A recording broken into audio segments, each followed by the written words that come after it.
আজকের এই ভিডিওতে আমরা দেখব ভিডিওর যে কোনো মুভিং অবজেক্টের সাথে কিভাবে গ্লোয়িং ইফেক্ট অ্যাড করতে হয়। তার জন্য আমাদের প্রয়োজন হবে অ্যাডোবি প্রিমিয়ার প্রো আর অ্যাডোবি ফটোশপ। তো চলুন আমরা সরাসরি ল্যাপটপের স্ক্রিনে চলে যাই আর দেখে নিই কিভাবে গ্লোয়িং ইফেক্ট ক্রিয়েট করতে হয়। আমরা এই ভিডিওতে গ্লোয়িং ইফেক্ট অ্যাড করব, তার জন্য আমাদের প্রথমে সিলেক্ট করতে হবে যে কোন ফ্রেমটা আমরা গ্লো করব। তো আমি একটু এদিকে চলে আসি, এই ফ্রেমটা আমি গ্লো করব, মানে এই ফ্রেমের যে অবজেক্ট আছে এই অবজেক্টের আউটলাইনটা গ্লো করব। তার জন্য আমরা টাইমলাইনটাকে প্রথমে জুম করি। এখানে আমি প্রথমে ক্লিক করি, এখান থেকে অ্যাড মার্কার। এখানে দেখতে পাচ্ছেন যে একটি মার্ক হয়ে গেছে। আপনি যদি এদিকে ভুলবশত চলে আসেন, আপনি যদি গ্লো ইফেক্ট অ্যাড করতে চান, আপনি কিন্তু ভুলেও যেতে পারেন যে কোন ফ্রেমটা আপনি সিলেক্ট করেছেন। সেক্ষেত্রে আপনি জাস্ট এটার উপরে ক্লিক করলেই এখানে চলে আসবে। তার মানে খুব সহজে কিন্তু আপনি মার্ক করতে পারছেন। তো আমরা এখন এই ফ্রেমটাকে ক্যাপচার করার জন্য নিচে থেকে ক্যামেরা আইকনে ক্লিক করব, আর আপনি কোন জায়গাতে এটা সেভ করতে চাচ্ছেন ওইটার লোকেশনটা সেট করে দিবেন। এখান থেকে উপর থেকে এই ফাইলটার নাম দিয়ে দিবেন। তারপর নিচে থেকে ফরম্যাটটা সিলেক্ট করতে হবে। আমি এখান থেকে জেপিইজি এই ফরম্যাটটা সিলেক্ট করে দিব। তারপর নিচে থেকে ওকেতে ক্লিক করব। এখন এই ফ্রেমটি ক্যাপচার হয়ে গেছে আর আমরা এখন অ্যাডোবি ফটোশপে চলে আসি। এখন আমরা ওই পিকচারটি ওপেন করি। আমাদের প্রথমেই অবজেক্টটাকে সিলেক্ট করতে হবে। তার জন্য আমরা এখান থেকে কুইক সিলেকশন টুলটা সিলেক্ট করি আর এই পিকচারটাকে জুম করি।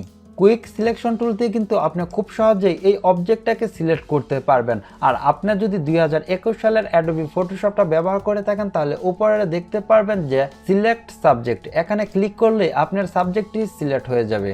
তবে সবসময় কিন্তু সাবজেক্টটা একদম নিখুঁতভাবে সিলেক্ট হয় না, সেই সময় আপনারা একটু নিজের মতো করে কাস্টমাইজ করে নেবেন। আর আমরা এখন নিচে থেকে একটি নিউ লেয়ার ক্রিয়েট করব। এখন আমরা এখান থেকে কালারটা চেঞ্জ করব। আমি এখানে দিয়ে দেবো একদমই সাদা কালার।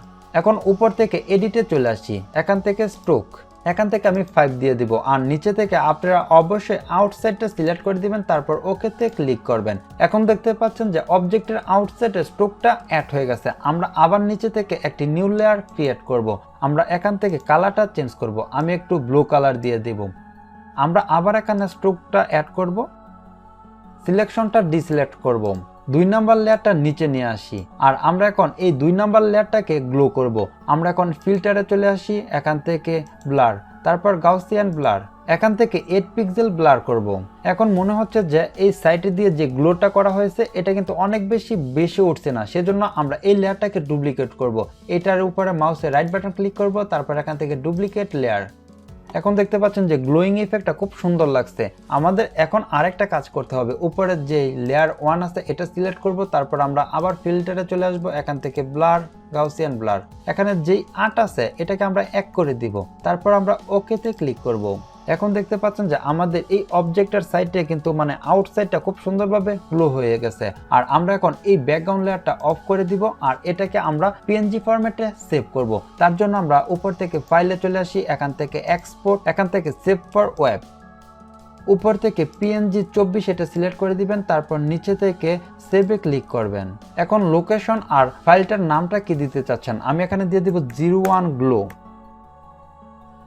আমরা এখন অ্যাডোবি প্রিমিয়ার প্রোতে চলে আসি, এখানে আমরা ওই পিএনজি ফাইলটা ইম্পোর্ট করব। পিএনজি ফাইলটা টাইমলাইনে নিয়ে আসি। এখন দেখতে পাচ্ছেন যে ভিডিওটার অবজেক্ট আর গ্লো ইফেক্ট খুব সুন্দরভাবে অ্যাড হয়ে গেছে।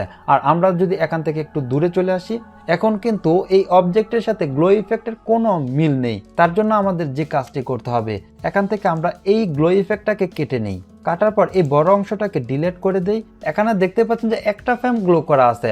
আর আপনি যদি একসাথে 5-6টা ফ্রেম গ্লো করতে চান তাহলে আপনাকে অবশ্যই আলাদা আলাদা ফ্রেমগুলো ক্যাপচার করে তারপর গ্লো অ্যাড করতে হবে। আর আমরা এখন 4-5টা ফ্রেম একসাথে গ্লো করি, দেখি কিরকম লাগে।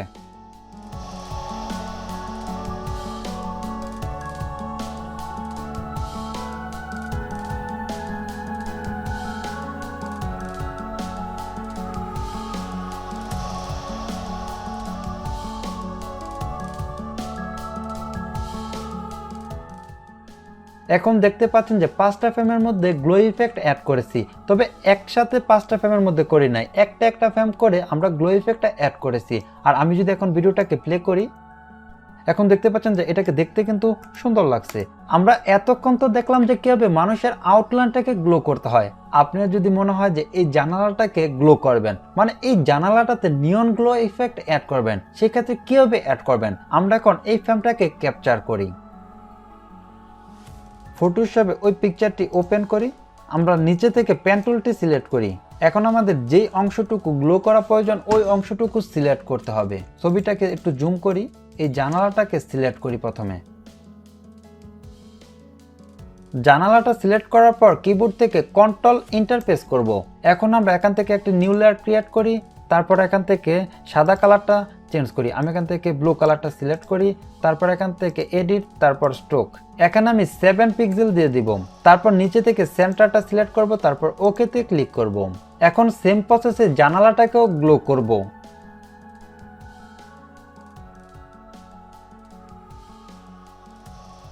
এখন পিএনজি ফরম্যাটে সেভ করব।